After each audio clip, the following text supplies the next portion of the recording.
कल का एक बहुत ही अहम दौरा, और इतना ये अहम दौरा था कि पूरी दुनिया इसकी तरफ देख रही थी। एंड इट वाज ईरानियन सदर मसूद पेज़ेश्कियान जो कि आए और पाकिस्तान का उन्होंने दौरा किया, और बहुत ही ज़बरदस्त ये दौरा रहा है। जो मनाजिर थे वो बड़े सेल्फ एक्सप्लेनेटरी थे सादिया। एब्सोल्युटली। कल आसिफ अली जरदारी साहब ने, वज़ीर आज़म या शहबाज शरीफ ने और फील्ड मार्शल सैयद आसिम मुनीर से मुलाकातें भी हुई। जिस दौर का शानदार शाम में वेलकम दिया गया मसूद पेज़ेश्कियान और उनके पूरे डेलीगेशन को, वो वाकई मिसाली था।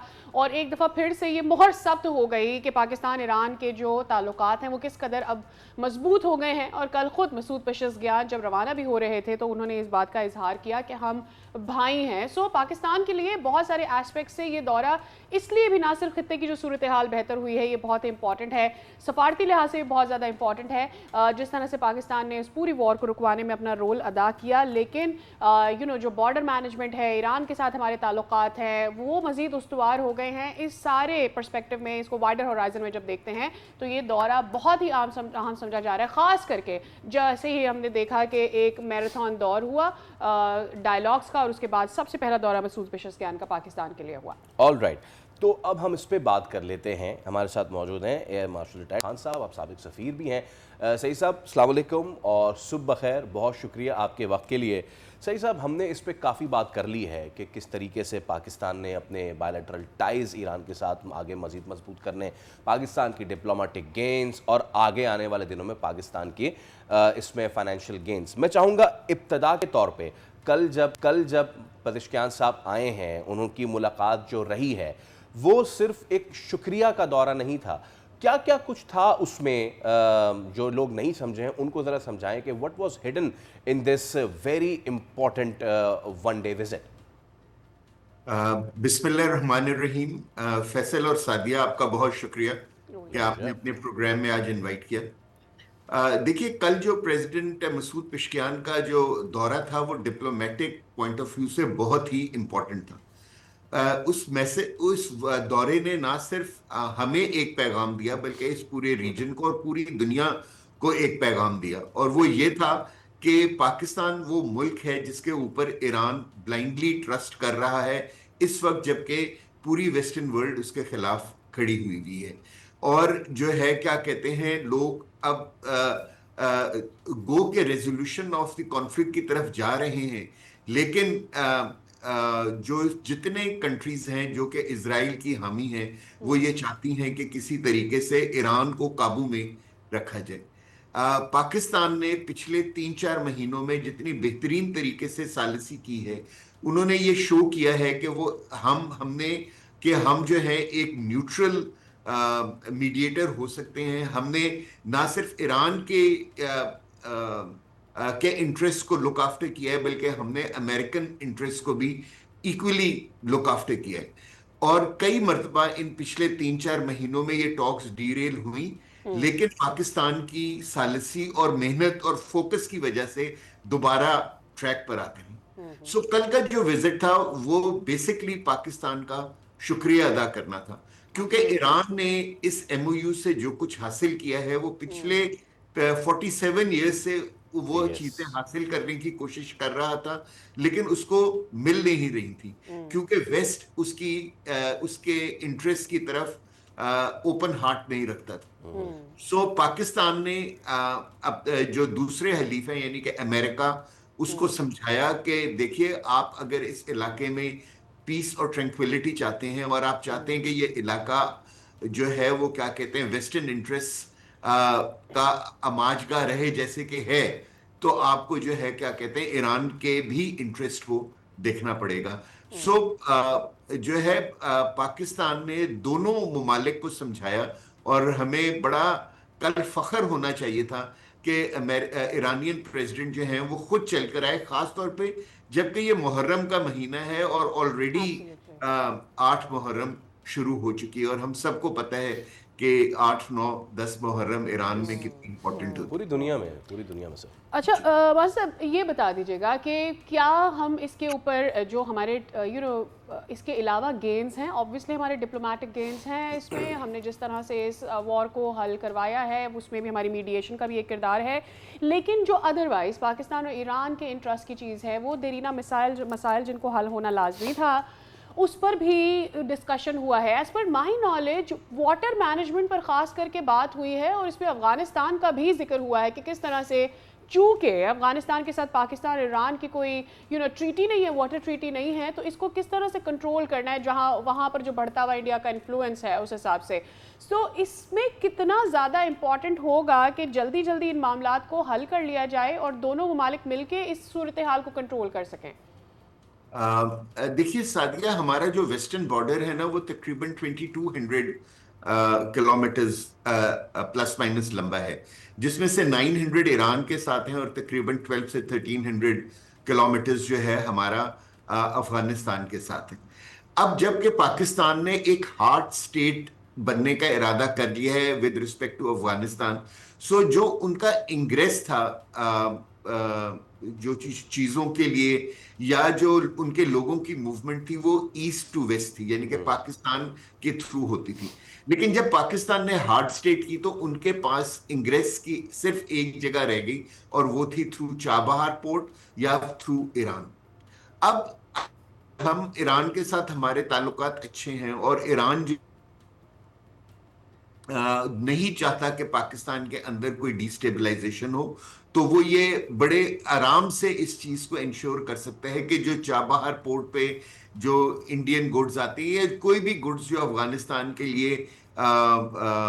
लिए हैं, उनके अंदर कोई वेपन्स नहीं है, उनके अंदर कोई अम्यूनेशन नहीं है, उनके अंदर, और जो लोग ईरान से अफगानिस्तान के अंदर जा रहे हैं वो प्रॉपर बाशिंदे हैं और कोई फेक पासपोर्ट्स या उनके साथ नहीं जा रहे।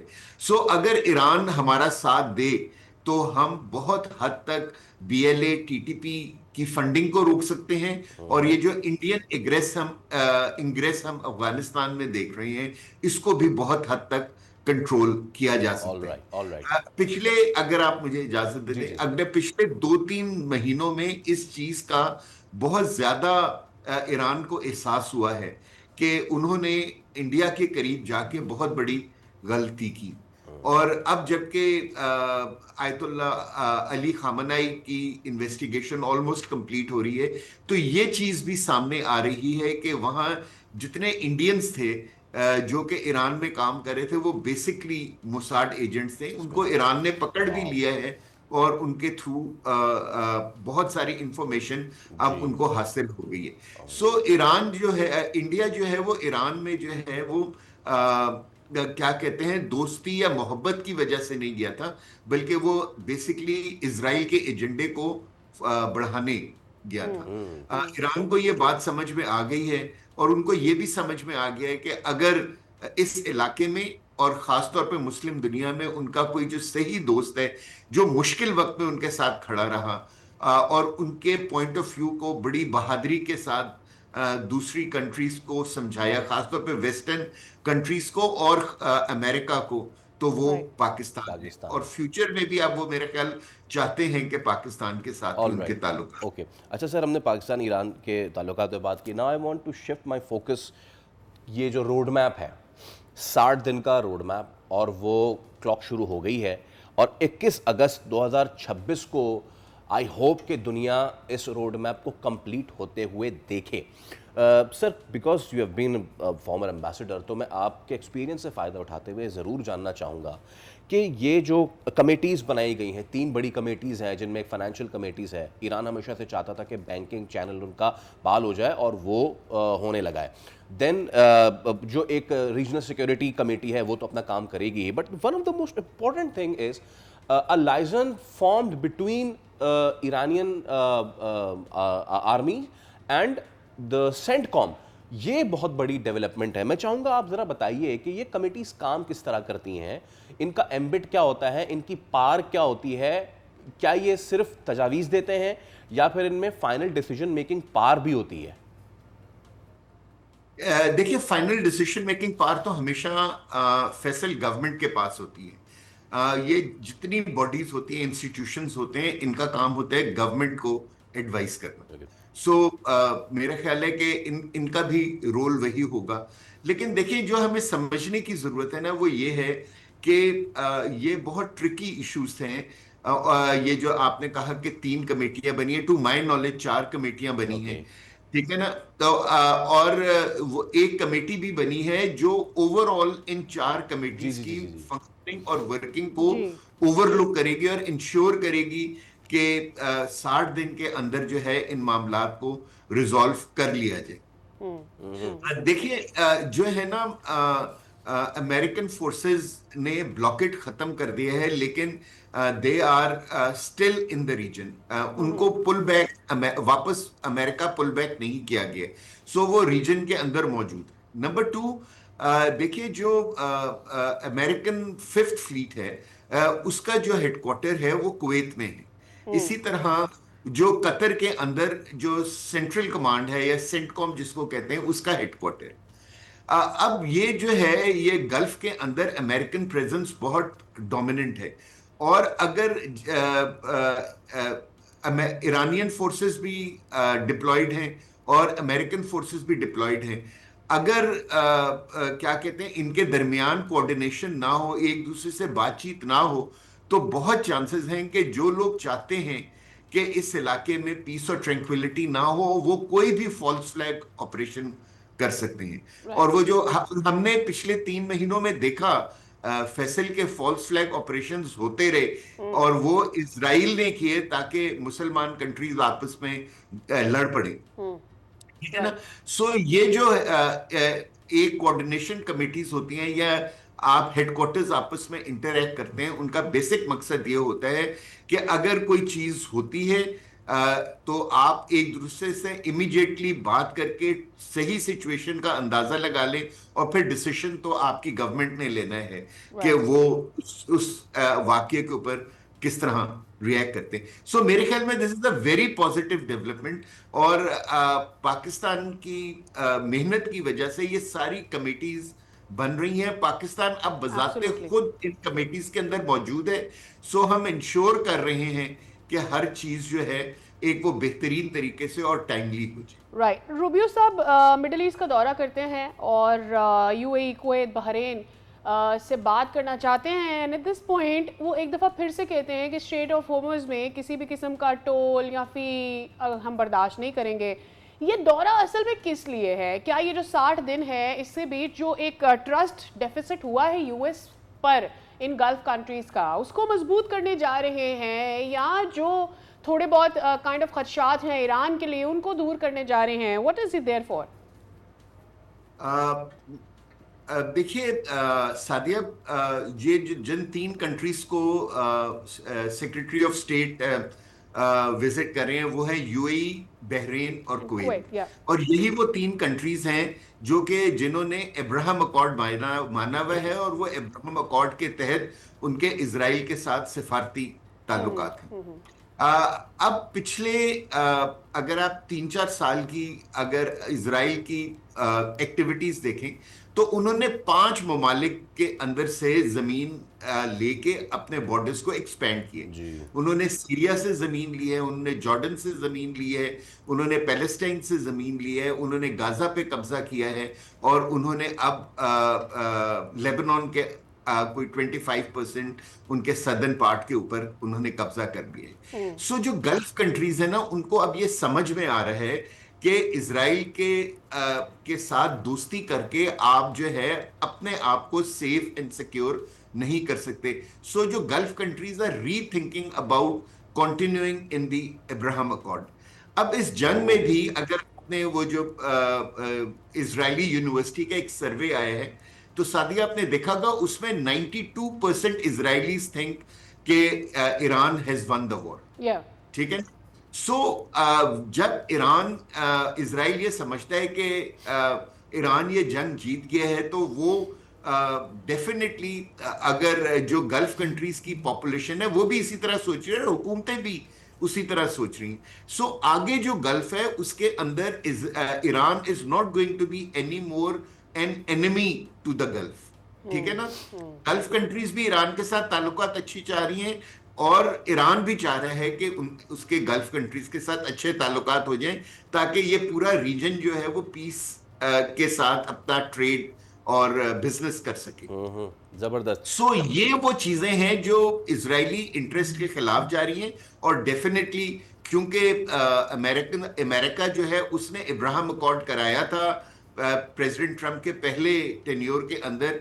सो नेचुरली वो ये चाहेंगे कि इब्राहिम अकॉर्ड जो है वो कायम रहे, और अगर कोई कंट्री निकलने का सोच रही है तो वो ना निकले। नंबर 2 जो है, अगर ये भी जो है कि गल्फ कंट्रीज का बहुत सारा कॉन्फिडेंस जो है वो अमेरिका से खत्म हो गया है, क्योंकि उन्होंने ट्रिलियंस ऑफ डॉलर्स के वेपन्स इस शर्त या इस अंडरस्टैंडिंग पे लिए थे कि अमेरिकन कैंप में होने की वजह से उनको एक फूल प्रूफ सिक्योरिटी पैराडाइम मिलेगा अगेंस्ट द एनिमी, जो कि डिफाइंड था एज ईरान। लेकिन इस जंग ने ये प्रूफ कर दिया है कि अमेरिका भी उनको एक फूल प्रूफ सिक्योरिटी प्रोवाइड नहीं कर सकता। और जिस तरह ईरान ने एसिमेट्रिक वॉरफेयर की है, और उस एसिमेट्रिक वॉरफेयर का जो गल्फ के ऊपर असर हुआ है, उसकी वजह से भी जो अब गल्फ कंट्रीज है ना वो बहुत अंडर कॉन्फिडेंट हैं, और वो चाहती हैं कि ईरान के साथ अच्छे ताल्लुकात हों। तो इन सारी चीजों को अगर आप मद्देनजर रखें तो जो मार्को रूबियो साहब का विजिट है वो बेसिकली इन कंट्रीज को कॉन्फिडेंस देना है कि नहीं जी हम मौजूद हैं, आप घबराएं नहीं, और हमारे बेसिस जो है वो इधर मौजूद रहेंगे और हम आपकी हिफाजत करते रहेंगे। अब ये फैसला गल्फ कंट्रीज ने करना है कि वो एक एंटी ईरान अलायंस का हिस्सा बनना चाहते हैं या फिर वो नए वर्ल्ड ऑर्डर के लिए अलाइन करना चाहते हैं। सब्सक्राइब करें और बेल दबाएं ताकि कोई खबर रह न जाए।